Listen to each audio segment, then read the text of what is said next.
First time return দিবেন তাদেরকে তো প্রিভিয়াস কোনো আসলে ইনফরমেশন নিয়ে আসতে হয় না। সেকেন্ড টাইম যারা দিবেন তাদের ক্ষেত্রে যে ইনপুটটা দিতে হয় সেটা হলো যে প্রিভিয়াস যে হিস্ট্রি যেটা আপনি দিয়েছেন এগুলো আমি দেখাচ্ছি না।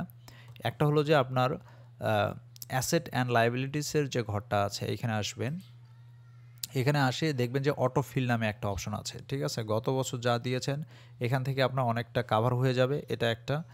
এখান থেকে আপনি যদি সেকেন্ড টাইম দেন অটো ফিল দিয়েই আপনি অনেক কিছু কাভার করতে পারবেন যদি অনলাইনে দিয়ে থাকেন। অফলাইনে দিলে তো সেটা এখানে ইনপুট আসবে না।